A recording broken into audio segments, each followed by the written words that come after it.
There is some criticism of the White House Correspondents' Dinner. I've criticized it in the past.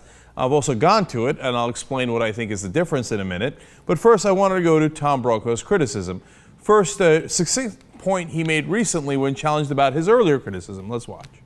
What we're doing with that dinner, as it has been constituted for the past several years, is saying, we're Versailles.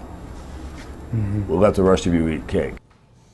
That's a very succinct way of putting it. And now he's been criticizing this dinner for a couple of years now. Let me show you what he said back in 2012. If there's ever an event that separates the press from the people, it's supposed to serve symbolically. It's that one.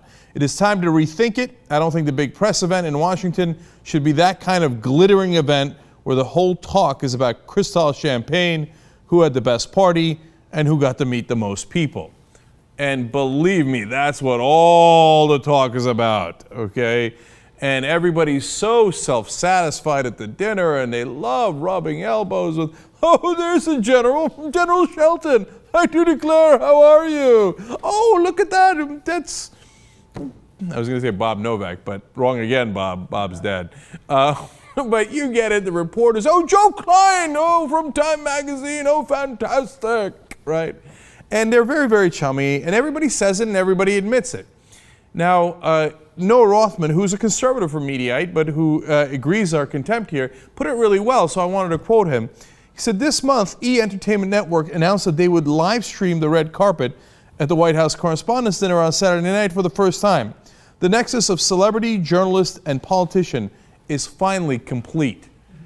That's so true. What are you wearing? Who cares what you're wearing? You're supposed to be a watchdog of the government.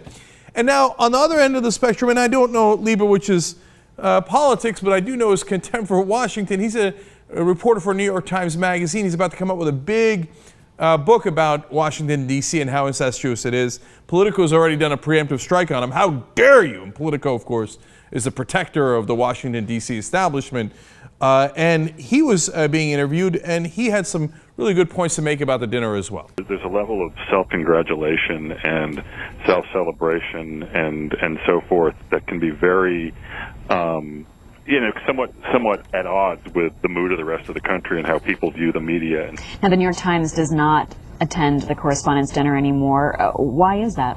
Well, I think the reasoning is, and Dean Baquet, who was then the Washington bureau chief, and I think this was around 2007, decided that it just felt too cozy. It felt too, not too festive, but it did not feel like the right message to be sending to our readers to really be, in such a chummy and sort of festive setting with the people we're covering. And I think the New York Times is overall right about that. Now, I have attended the dinner, so why is that the case? Well, look, I think that if you did this one night of the year, and it was kind of awkward because otherwise you're at each other's throats, and those are the people who are the watchdog of the government. Remember, that's what the fourth estate is supposed to be. The media is supposed to say, we're looking out for the people of this country, and we're going to make sure the government is in check. And so that night would be super awkward, like, oh, that's the guy I criticize all the time. Oh, that's the story I broke about a scandal that politician has. Well, then I would say that's great. If it's the exception in that 364 days out of the year, the press is holding the government accountable, great. And the one day they get together and they're friendly and they eat dinner together, I would say that makes a ton of sense. And I would go, and I've got no problems with that. The problem is, as I went and I saw it, and I told you guys when I went, it's not the exception.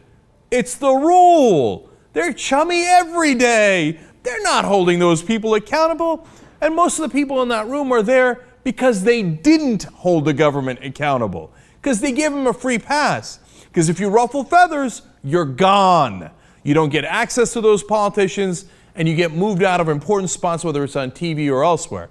So New York Times is right overall when they say it is too cozy. And it's too cozy 365 days out of the year. It's not the exception, it's the rule. And that's the real problem with the dinner.